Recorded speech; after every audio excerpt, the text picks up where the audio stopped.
the Hang Seng market, which is actually keeping its head above the water. That's up 450 points as we speak. Chola Vineyards IPO opens today and the issue ends on 14th of December. The issue size is 960 odd crores. The price band is 340 to 357 rupees per share. I think technology and the role of technology in businesses has never been higher. We've given a narrow guidance of 16 to 17% on services. The Nifty is down about 90 odd points. It's a 0.5% cut that you're staring at on the index. India could turn out to be a little more vulnerable as a consequence of what we're likely to see. They're saying that Q3 revenue growth is going to be impacted by higher than usual furloughs. Chinese steel prices are now near $575 per ton. Landed in India, this works out to around 50 to 53,000 rupees a ton. The Nifty, as we speak, is holding above that 18,500 mark. This was under the ESOP plan, and some of the shareholders exercised the right to apply for the shares. To make sure that we ease off the congestion at our airports, I've made a physical visit today. As far as the markets are concerned, it has fallen sharply from the highs. So it's a 50-point cut that we're seeing on the Nifty. Okay, that's the day so far. You're with us here on Closing Bell. I'm Prashant. With me, my colleagues Reema and Nigel. Guys, hi, good afternoon. In the last 10 minutes or so, unfortunately for bulls, there is a little bit more pressure which has appeared. I mean, I think about 25 odd points downward pressure in the last 10 minutes. So 18,445. It still counts as a decent, good recovery from the lows, but the market has not gone all the way, which it looked like it would, right? Which is basically being flat to higher. We were higher at one point in the day, but that pressure has seeped back in once again. Global action, I mean, Asia, you look at US futures, it's more negative than positive, so there's no help from there. The 20-day on the Nifty is 18,502. We, by the way, crossed that earlier this morning when the market came back into the green. So I think that's the level to watch on the upside. Market breadth, that has worsened significantly from the time that we started. So advanced decline now is 1:1, but it's relative, right? In the morning, you almost had 2.5, 3 stocks gaining to one stock which was falling. That's now evened out. PSU banks, I mean, there is no stopping. That space is up once again, 0.8%. But there is also the oil and gas stocks which are doing well once again. So, I mean, that's the oil marketing pack and a bunch of others, which we will talk about in a bit from now. Of course, the real global action will only pick up later in the week with the CPI and then, of course, followed by the FOMC decision. Reema, hi. Hi, Prashant. Hi, Nigel. And it's the IT index, which attempted a recovery, a very smart recovery at about 9:30, 10 o'clock in the morning. But since then has slipped a bit, especially in the last 1 hour or so. So the Nifty IT index is down 1%. You know, the global macro indicators have been flashing red for a while now. But what's changed is finally the companies are coming out and saying that things are deteriorating. On Friday, we had HCL Technology. Today, we had a chat with the management of Latent View Analytics, a data analytics company, and they said 4 out of the 50 companies are talking about the possibility of a budget cut next year.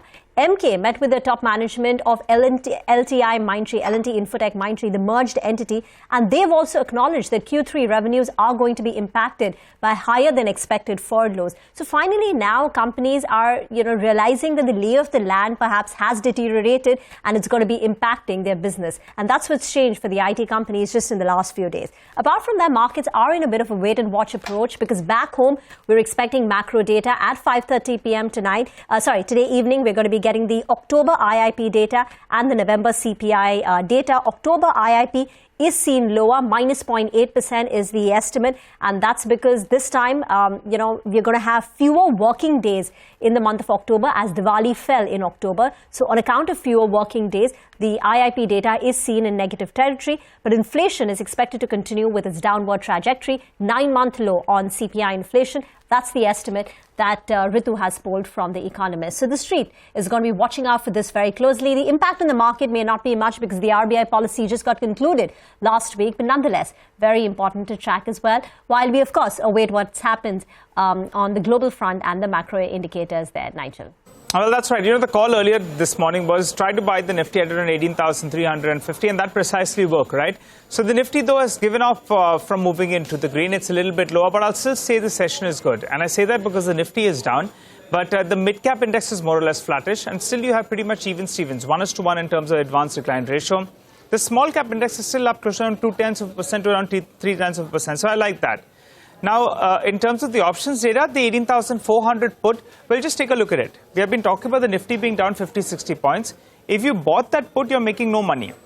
That gives you a sense that it's writing at that particular strike. So the Nifty down 60 points, still the premium on that 18,400 put hasn't moved up. In fact, it's moved down. So aggressive writing is what we are seeing at this particular level. On the flip side, the 18,500 call as well as the 18,600 call, there's a fair bit of writing at both these two strikes as well. So plugging in the numbers then, today's intraday low, 18,345, becomes a crucial first level of support. So we'll have to keep an eye out on that. On the upside, since there is writing at around that 18,600, 18,500 a call, the 18,600 call, by the way, the premium is around 40 rupees. So plug that in, 18,650 becomes a bit of a resistance zone. Let's see which way this swings. But for the time being, the buyer dips continue till today's low does hold out. Back to you.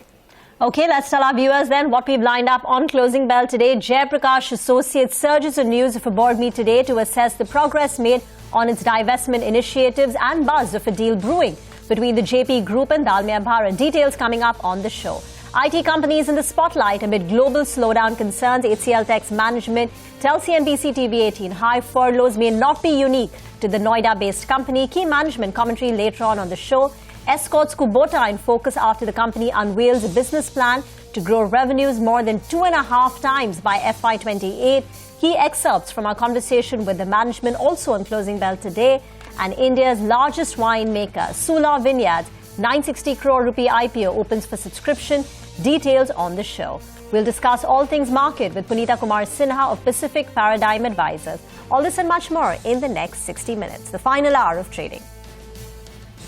Okay, how should you position yourself in the last hour of trade? Mitesh is with us with some perspective. Mitesh, hi. Good afternoon. You know, you've been saying, well, and I think we chatted when the market had pulled back quite a bit at about 10 or so, that this still seems consolidatory price action. It's worked out that way from that point on. What would you do? Yes, I think, Prashant, that's purely because of the fact that the hourly and the 2 hourly charts, the indicator setup is still not suggesting any kind of a breakout on the upside. So I think till that happens, we maintain the view that the market will possibly be choppy, but broadly within a range. And I'm not looking at big declines unless until we start breaking below 18,300 zone. So that is the worst case scenario which I've penciled in. Of course, an entry close through that is very welcome. Today morning we got to about 18,345. But I think, 18,320 is where I thought we might get an entry point earlier in the day. That has been missed, but I think we can still test those levels. So I think that's the lower end of the range. And on the upside, a move beyond 18,600, 650 will only confirm some kind of, positive events or turn of indicators on the upside and suggest that, we are ready to get into some kind of a higher movement zone again. So I think till then, wait out on the index, patiently wait for levels to buy into. But on stock side, I have a buy on BPCL. That's the stock which is breaking out very nicely. Keep a stop below levels of 339 here. Look for targets of 360. And a sell on Cipla, which I would recommend selling with a stop just above levels of 1110 for targets of around 1,065, 1,060 on the downside. Okay, all right. Thanks a lot for that, Mitesh. Well, let's talk about a couple of other stocks then that are on focus today. And we have Deepak Shenoy as well that's joining in. Good afternoon, Deepak. Well, before we get to you, it seems the street believes there's a cement deal that's likely to take place, and the probability of that happening is high. And I say that because there's, there are board meetings that are scheduled today. JP Associates, JP Power, and Dalmia Bharat as well. For JP Associates, they're saying they're going to be taking the recommendations of the audit committee on board, and they're looking at the progress of various divestments. For JP Power, remember they housed the 2 million ton Nigri unit at Madhya Pradesh. So with regard to the sale of that, that's what they're going to be taking on board, the divestment of JP's Nigri cement unit. They tried to do it a few years ago to Orient Cement. It didn't happen at that point of time. And for Dalmia, well, they've said that they're closing the trading window because they like to take note of an event by Dalmia Cement. Just going by the coincidence, it seems, there could likely be a deal out here. To give you a couple of numbers, JP Group on the whole, their total cement capacity that they're left with is around 10.5 million tons. And their captive power is roughly around 300 megawatts or so, or a little more than that. Now, the street believes there could be a positive read-through for Dalmia. What if they take only the Nigri unit? That's a 2 million ton grinding unit. That will be a mild positive because it's not backed by clinker. It's not an integrated unit.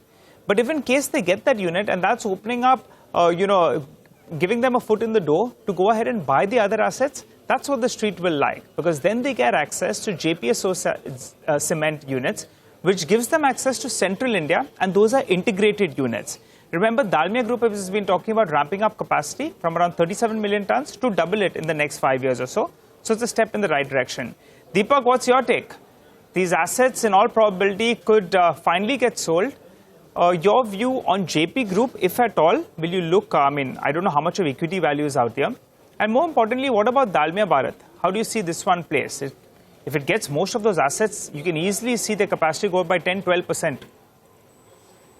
It appears like that. In fact, Nigel, of course, I haven't analyzed the potential deal here, but cement in general has been looking on an uptrend, at least in the stock prices. And I think much of the decline that happened towards most of the end of last year and the beginning of this year has kind of been recovered. But we're seeing that majorly in ACC and Ambuja but the rest of the pack is only starting or midway into the recovery stage. So is Dalmia. So if you were to look at this JP deal, what will be left behind after this with JP is suspect. I don't think there'll be much left there anyways. So I wouldn't bother with that too much. It will be interesting if Dalmia is the buyer, or if any of the other guys are buyers, to see whether their integrations will work well with this. Like you said, there's not everything that comes in. It's not a fully integrated plant. So you'll have to have some capacities close by. We haven't analyzed geographical issues over here yet. I think I'll wait for the announcement before we look at it. But honestly, in cement-wise, I think the players really are the top three. ACC, Ambuja, Ultratech are pretty much where you should be playing most of your plays on cement right now. Deepak, do stay on. The other sector that we would like to discuss are the technology names. So the Nifty IT index, a representative of all the technology names, was down 3.5% on Friday, the index. It's followed it up with another 1% knock. So as of now, at least, the bottom has not been formed in the IT names. The news flow, of course, has been the street is worried that in Q3, we are going to see higher than expected furloughs. Furloughs are the mandatory leaves that, people take. Most of the banking companies have those block leaves, factories shut down on account of seasonal factors because of the Christmas season, etc. But this time, due to demand slowing down, companies may opt to shut down their factories, close down their offices for longer. And this is going to hurt Q3 revenues of IT companies. HCL Tech has already warned that growth is going to be at the lower end of their guided range. Brokerages are bringing down the revenue estimates by nearly 50 basis points. And the stocks, of course, have seen a sell-off in the last 2 days. Earlier today, we had a chat with the management of HCL Tech to understand this guidance warning that they have given, what they had to say about the deal wins, etc. And we also asked him that is this an HCL Tech specific issue, or is this something that we may see with the rest of the IT companies, the industry per se? Listen into what they had to say. It's maybe 3 or 4 clients in these verticals. That's what I would say. However, one should keep in mind, we did talk about the bookings. We expect to have a decent booking. The deal momentum is very robust, especially the vendor consolidation and the cost efficiency led deals. Currently, our guidance is 18 to 19% for this fiscal, but our aspiration is to get back to the 19 to 20% range as we move forward. So good deal momentum and good progress on all the cost levers that we have been working on. No, half the year is over. You know what the first half margin profile was. We will do better in the second half. We had a good benefit of realization in the last 6 months based on all the billing rate enhancement that we were driving. But moving forward, I think getting increases may be difficult. But I expect the pricing to be stable because still for some niche skills and some of the newer skills, the demand is quite high. So I think the pricing, I expect it to be more or less stable as we move forward. Okay, price increases may be difficult going forward. Deepak, your thoughts on the IT names, the sell-off that we've seen. Now, take a look at HCL Tech. In the last 2 days, HCL Tech has fallen close to about 7 to 8%. Now, while the cut in the top line is close to about 50 basis points, 60 basis points by way of a revenue cut compared to what the street was anticipating because of this guidance. Is the stock price now adequately pricing in what we are likely to see? And what about the rest of the pack? No, I think, Rima, we've seen these stocks go up quite considerably last year. Their average PE ratios, let's say, were 14 or 15. They went up to 25, 30. Some of the mid-caps names still quoted 50 or 40 times. So there is a healthy correction in some of the estimates in terms of the forward PE ranges also, because I think earnings are going to slow down, at least for 2023. 2022, FY23, that's till the first quarter of next year, we are going to see some kind of issue with respect to past contracts, yields either slowing down or not realizing as much as expected. And but new deals are being struck. The rupee is at 82, so there's a bit of because the rupee rate will impact largely the new deal. So they may not be able to get a price increase, but in rupee terms, they'll get a little bit of a bump up because of where the rupee stands today. The other thing is, of course, the new deals that will come, the largest of them will start coming in towards the end of the first quarter of next year, which means March. Because budgets start getting set in January, and then deal wins will start happening in end of March of next year. So we expect those earnings to start reflecting only in the mid of 2023, which is June or September of 2023. We'll see that start to trickle in. So I would say right now is a time for consolidation. The earnings could correct even more. Prices could correct substantially higher from here because markets look at really short term when it comes to immediate stock prices. But by the middle of next year, they should start to improve again. No, absolutely. Deepak, hi, afternoon. One sector which is not seeing very much consolidation, but just seeing moves is PSU banks. They say momentum begets momentum, gains beget more gains. And I guess that is what is happening here in this space. Actually, from the time that we started, the PSU bank index has moved up sharply higher. I think there was about 0.8% gains. We are up 1.4% on the PSU bank index, and this is all coming through, from 230 on. So that's a very, very sharp move we've got on our hands. Any thoughts, Deepak? So we're invested in a bunch in our momentum strategy itself. As you said, there's a lot of momentum in there. There is, of course, some fundamentals that drive it. Credit growth is at 17+%, which is higher than pre-COVID. We're also seeing parts of the early stages of inflation, the early stages of interest rate rises actually causes more credit growth to happen. It's only when interest rates start to peak or go much higher does credit growth slow down. So in the early parts, I think the PSU banks stand to benefit. The private sector banks are still a little wary of growing anything more than they're growing currently, which is about 17 to 20%. The PSU banks were not doing that at all, so they're priced at even now less than 1x book. However, the growth in credit is a little scary because in the past, whenever the credit has grown at a fast pace, NPA development in a 3-year vintage, 3 years later, tends to be very high in PSU banks. So even with this consolidation of PSU banks, merging the bad banks together, are we seeing a situation where maybe more bad banks come into play 3 years down the line? Also remember, a huge amount of new equity has come into these banks by the government adding in more cash. The government itself will have to divest some of that eventually. So I think we shouldn't look just at past prices saying that it's reached only 50% of its past price or 40%, because the market caps are much higher given the larger quantity of shares that are currently in issuance. However, I think it's a good party to play in the early parts of the credit cycle. So hopefully it will continue for at least 4 or 5 months more. I would look at it only as a very short-term trade rather than it being core fundamental right now. Okay, bit of a tactical play, and it has some more legs maybe for the next few months is what Deepak believes. Stay with us, Deepak. Well, before we slip into a short break, a few of these stocks are flying away. J&K Bank, well, we had the management that joined us last week, and they sounded very optimistic. That stock has spiked to the high point of the day. And Suzlon's the other one that is locked with a gain of close to around 10%. Slip into a short break. On the other side, we'll get chatting with Punita Kumar Sinha of Pacific Paradigm Advisors. We'll discuss with her how markets are shaping up and a preference with regard to sectors.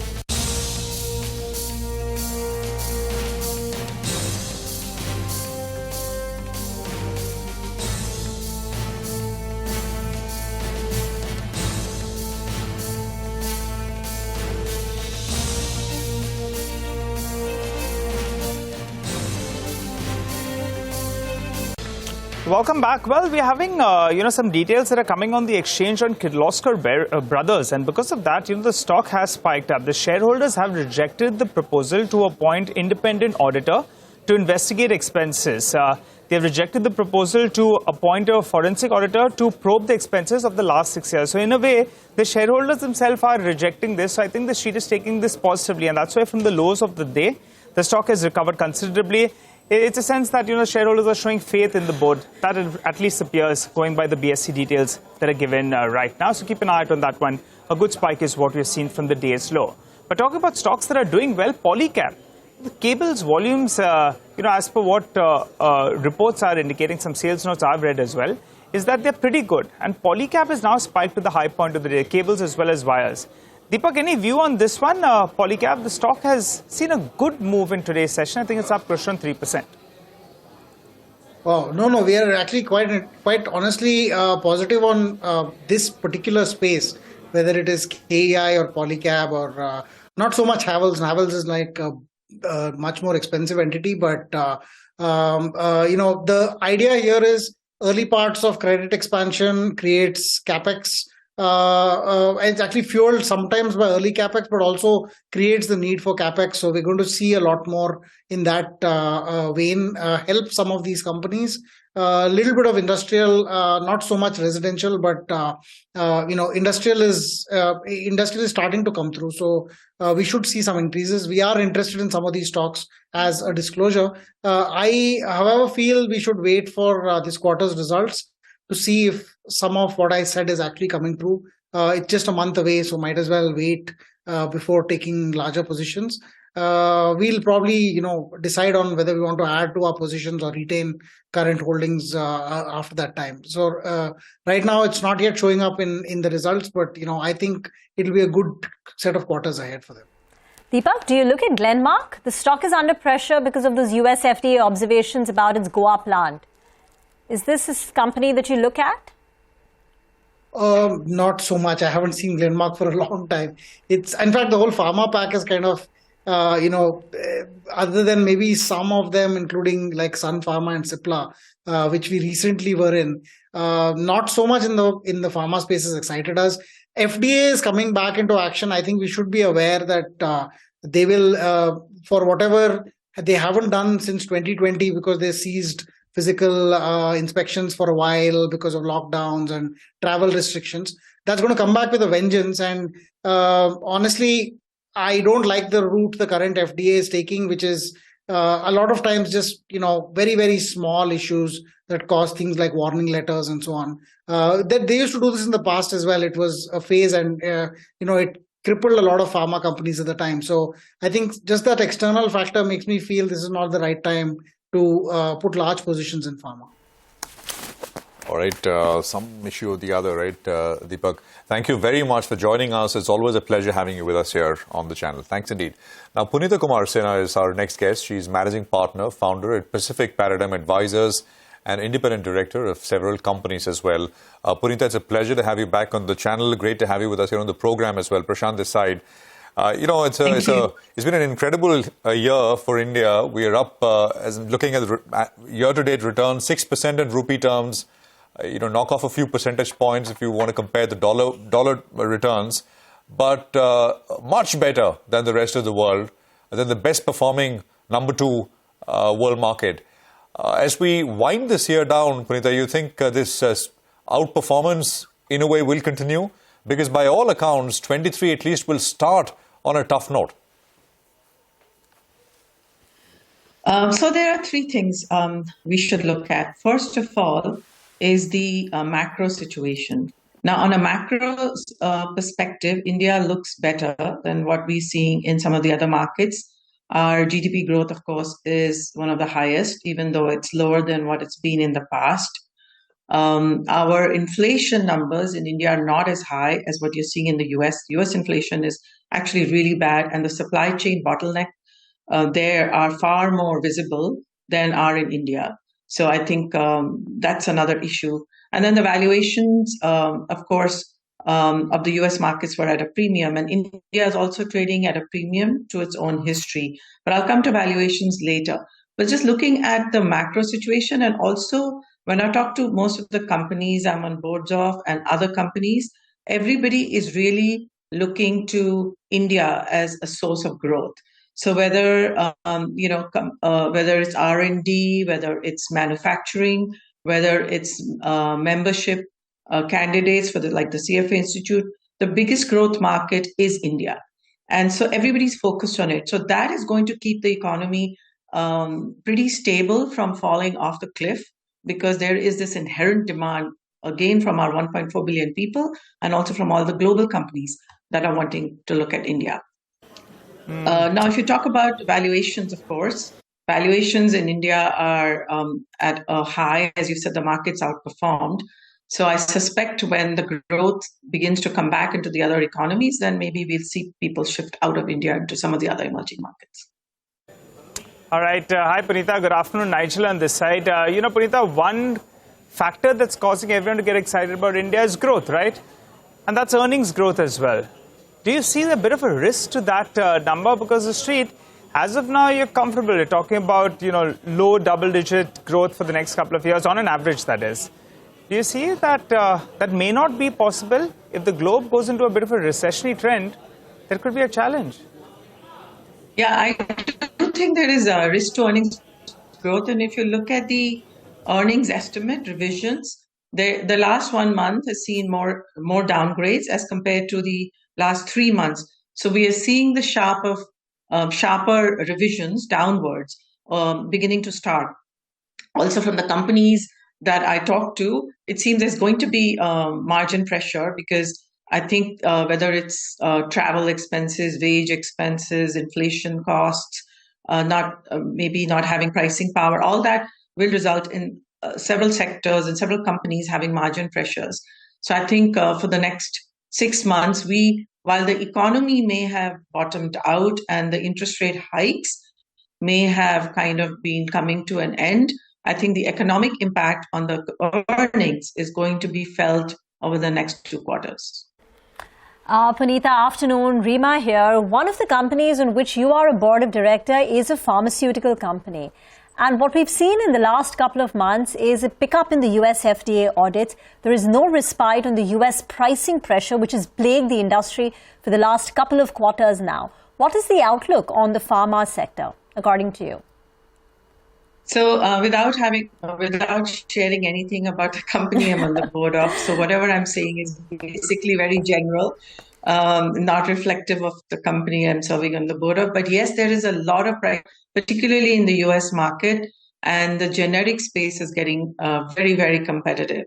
So I think Indian companies that are reliant on generics and the US are definitely facing pressure, in addition to, as you said, during COVID, obviously, FDA wasn't able to do on-site inspections, and they were now all the regulators are also becoming more active because they've just come out of COVID, and so they have a lot to catch up on. So I think as a result, you probably are seeing more FDA activity as well. So increasingly, everybody's looking again towards the own growth story of India, the domestic demand, and even Indian pharma companies are beginning to look within India and how to best capitalize the growth in India, rather than focusing only on overseas. Punita, there has been some trepidation that fixed instruments are now yielding pretty attractive returns. And that could kind of compete for flows, which were exclusively going into equities so far. Any thoughts on that and how this could play out? No, I definitely think that the fixed income market is beginning to look more attractive because as you feel that the rate hikes are peaking, which we hope they are, close towards the end.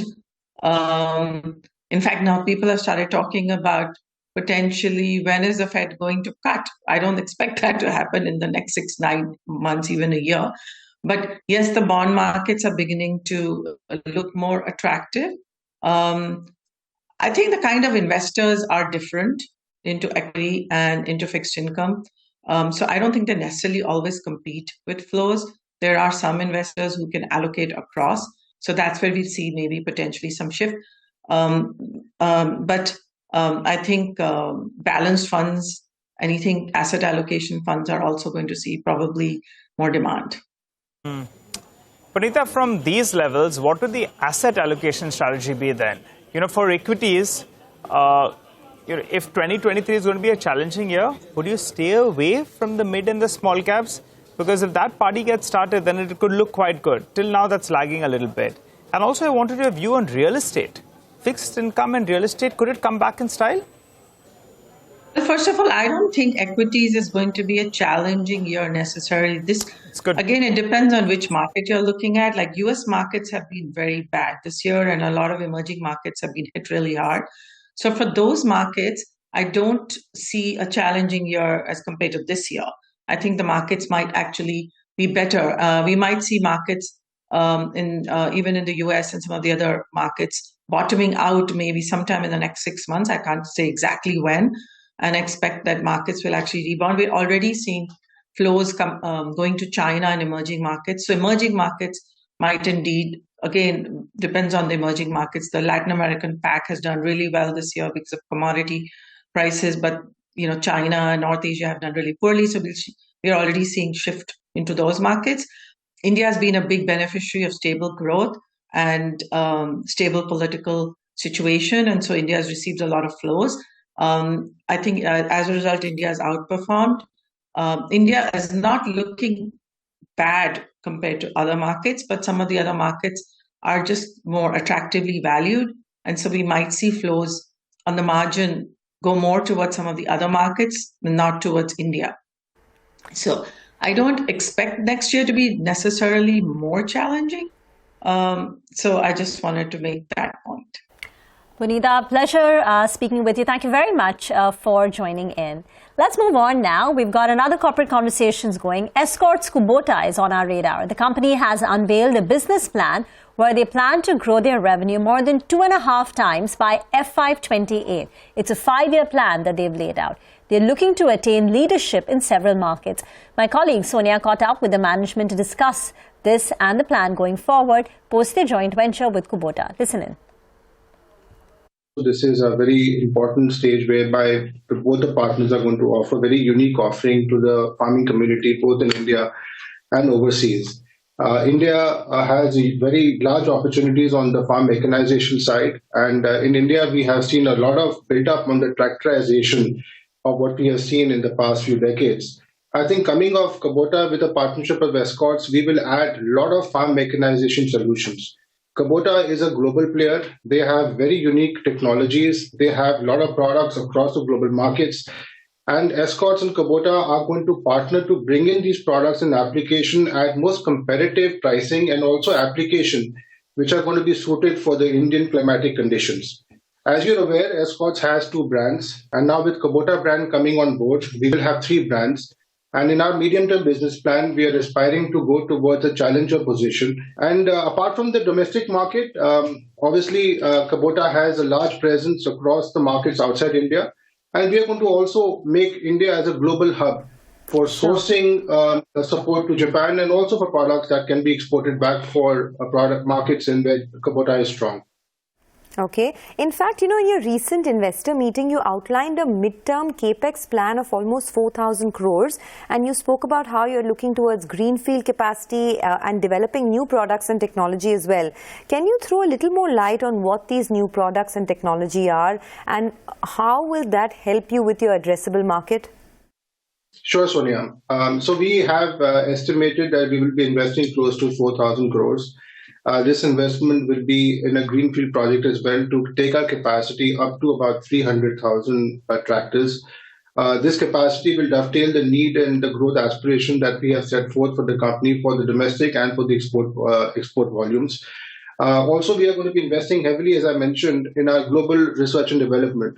So a lot of products are going to get developed in the three brands that we have, namely PowerTrack, FarmTrack, and Kubota. I think the entire bouquet of products to give as what we believe a full solution to the end customer.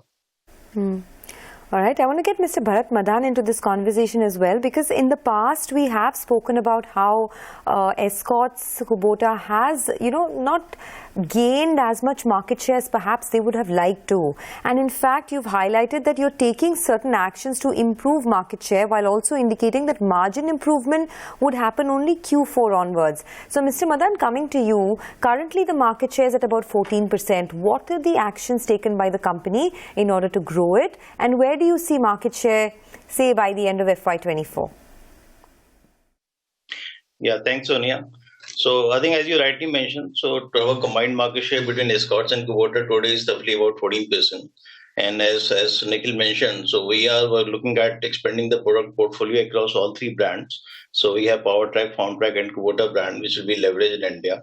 So there's a plan to introduce new products across all three brand categories, and there's also a massive plan to increase our channel range, channel expansion, which will actually take us to the geographical reach of India, the pan India. So I think combination of all these and the new product development, which will fill up all the white spaces. So we think we should be able to reach the challenger position, as Nikhil mentioned, which is our aspiration in the midterm business plan. So when you talk about challenger position, Nikhil, coming to you on this one, from 14% share, what kind of growth do you see in the near term? I would not talk about any specific numbers, but in the last 3 to 4 months, you've seen a very strong comeback.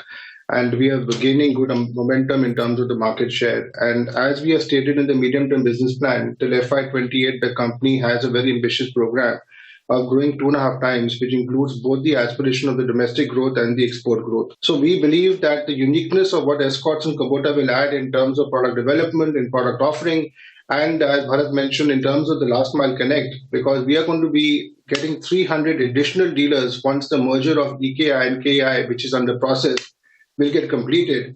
So as a company, we are going to be extremely, extremely strong from design to actual delivery to the customer. Okay, all right. We'll take a quick commercial break here. We'll come back. The market is basically come back almost into the green. I mean, take a look at that sharp recovery which we are seeing. And this is, I think, the second time that the index is doing this. One, of course, was early on from, I think, 259, which is exactly 10 or 11 minutes ago. The index was at 18,445, and we've jumped 50 points in the last 10 minutes or so. That's basically what we are looking at. Just look at the Bank Nifty as well and see if we got a similar kind of price action. Banks have also jumped, but not so much. Maybe the Nifty IT, which actually has been the big underperformer, that is also, I think it's a combined effort with banks and IT, both recovering quite a bit in the last 10 minutes or so. The Nifty is back in the green, by the way, as we take that break. Let's do that. We are back. What's happening in dealing rooms? Nimesh gets us the D-Street chatter as always. And of course, what to buy or sell today for a reverse trade tomorrow. That's coming up. Welcome back. The big news that's coming on the screen is that Dalmia Bharat, they have finalized a deal with Jaiprakash Associates. They're looking at 9.4 million tons of unit, and that's backed by clinker capacity of 6.7. So that means it's an integrated unit.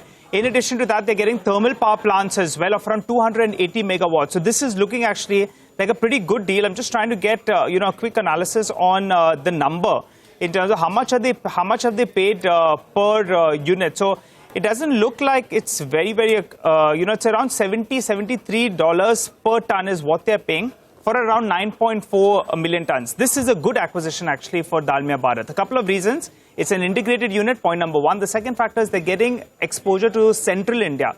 That's somewhere that they didn't have a big exposure, so that as well is good. They have adequate limestone out there. And as of now, their capacity is around 37 million tons. They go to around 75 million tons, which is their target. Good acquisition coming in for Dalmia Bharat from the details that we have as of now. Enterprise value of 5,666 crores. So good stuff actually. And I don't know from a JP's point of view, but for Dalmia Bharat as of now, it's a good acquisition that's come in. We'll try to get you more details. But for the time being, let's turn our attention back to the markets. Nimesh is with us. Nimesh, well, that long-awaited deal has come about. Yes. And my first take is that it's a good deal. But tell us how you're seeing market setup. The buy on dips has worked today. So before I talk about the daily room word on the JPA deal, you spoke about it's positive from a Dalmia point of view. I think it's positive from JP Associates Group as well.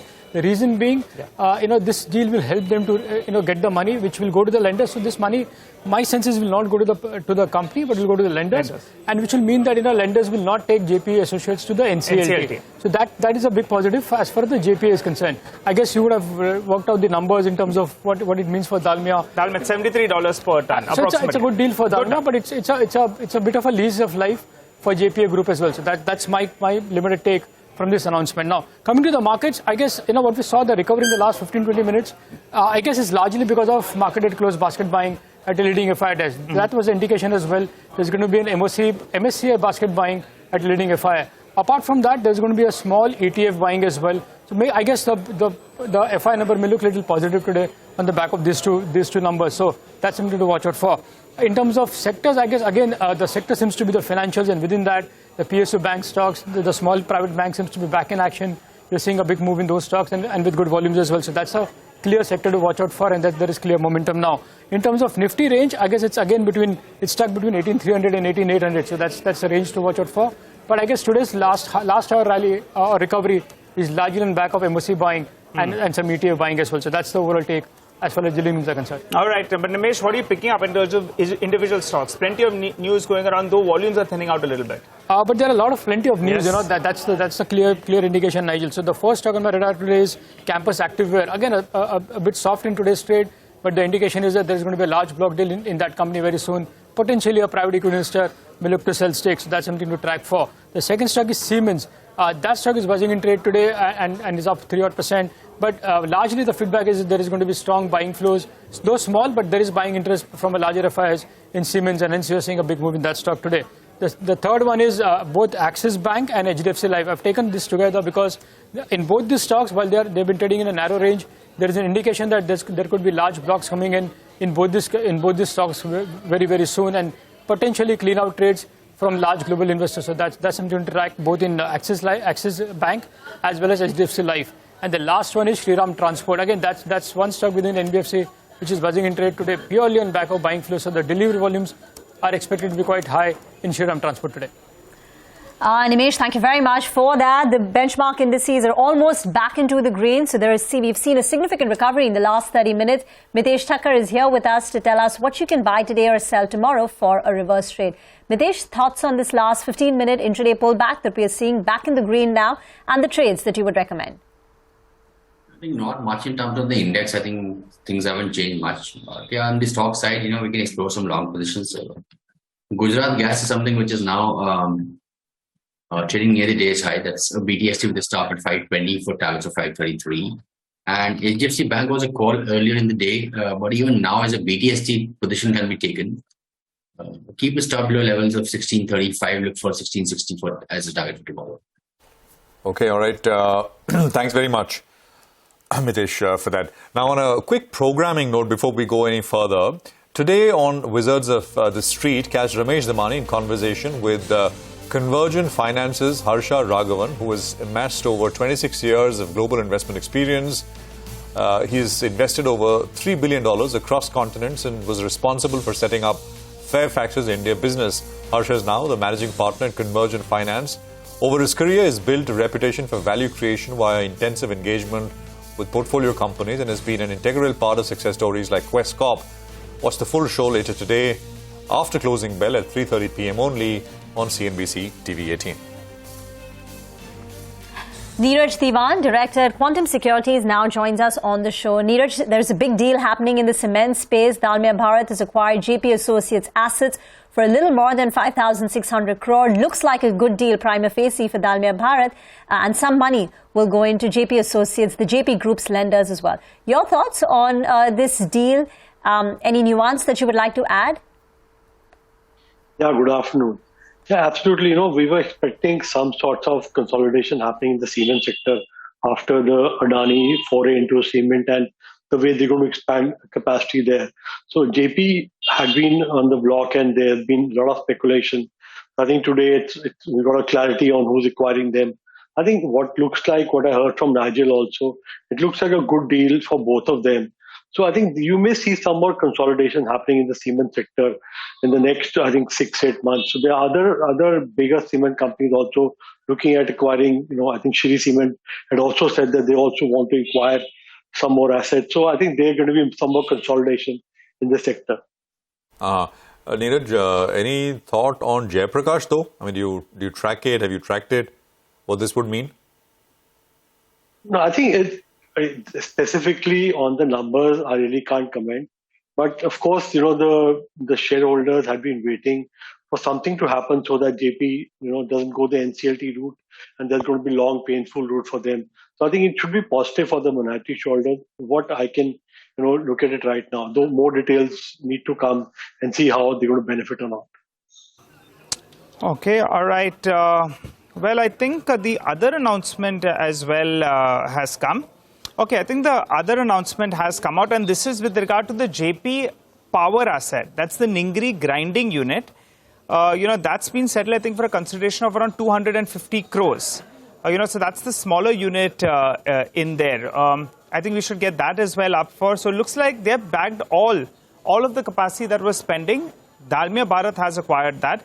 And this is only the grinding unit that they have got in there. So just keep that in mind, and that's why, because there's no clinker attached to it, that's why you get the grinding unit at a sharper discount. All in all, this is a good deal for Dalmia Bharat. Just to run our viewers through it, from what we have as of now, Dalmia Bharat's current capacity is around 37 million tons. They have been saying they want to double their capacity by 2027. They have some organic growth that's taking place, but there's inorganic growth that's come in there. That's close to around 10 million tons. It's been got at a good valuation of around $70 to $75 per ton, give and take, a couple of dollars here and there. It gives them access into a new region, that's Central India, so pan-India presence comes about, and they're a far larger unit.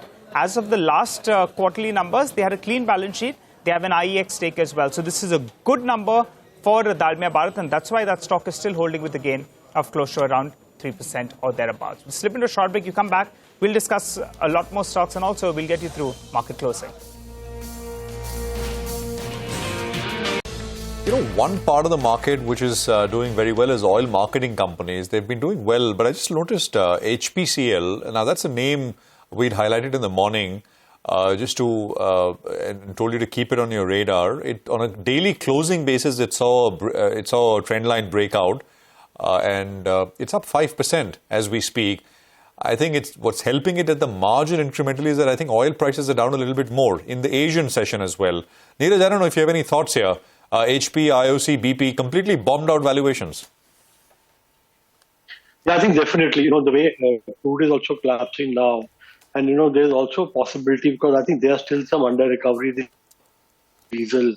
So there may be some possibility of they being allowed to hike the prices. So I think things look better for them. And there's, right now, we've also seen that the bounce back in oil are also getting sold into. So that I think is positive for us and definitely for the oil marketing companies. And they definitely, some more bounce back, I think some more trading bounce back is possible in these companies, even after the kind of leg up we've seen in the last few sessions. Neeraj, we'll leave it there. I had a bunch of other questions, but I think we'll keep it for another day. Out of time, because we're up to market closing. It's a good kind of close. The market, by the way, recovering all of the losses and all of the gains coming through pretty much in the last 60 minutes of trade. We were down 60-70 points, and we end with 10-point gain now on the index. Very, very close to basically once again at the 20-day moving average, like what we had on Friday, exactly at the 20-day basically like what we had.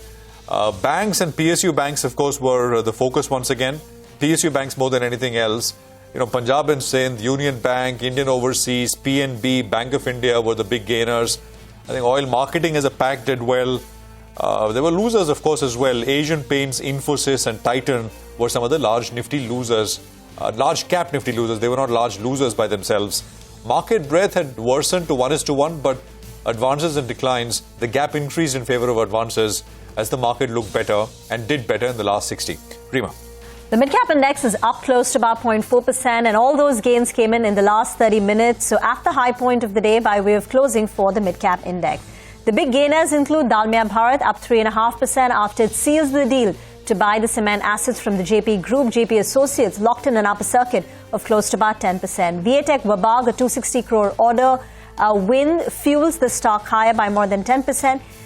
Gains continue in mid-cap banks. So Dhanalakshmi Bank, J&K Bank seeing smart rallies. On the losing side, Paytm, Glenmark Pharma in the news.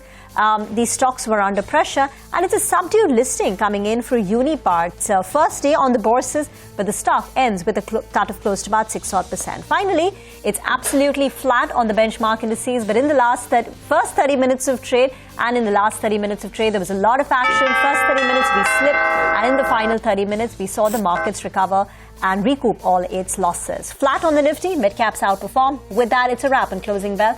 Don't go anywhere. Wizards of the Street with Ramesh Damani and Harsha Raghavan come up next.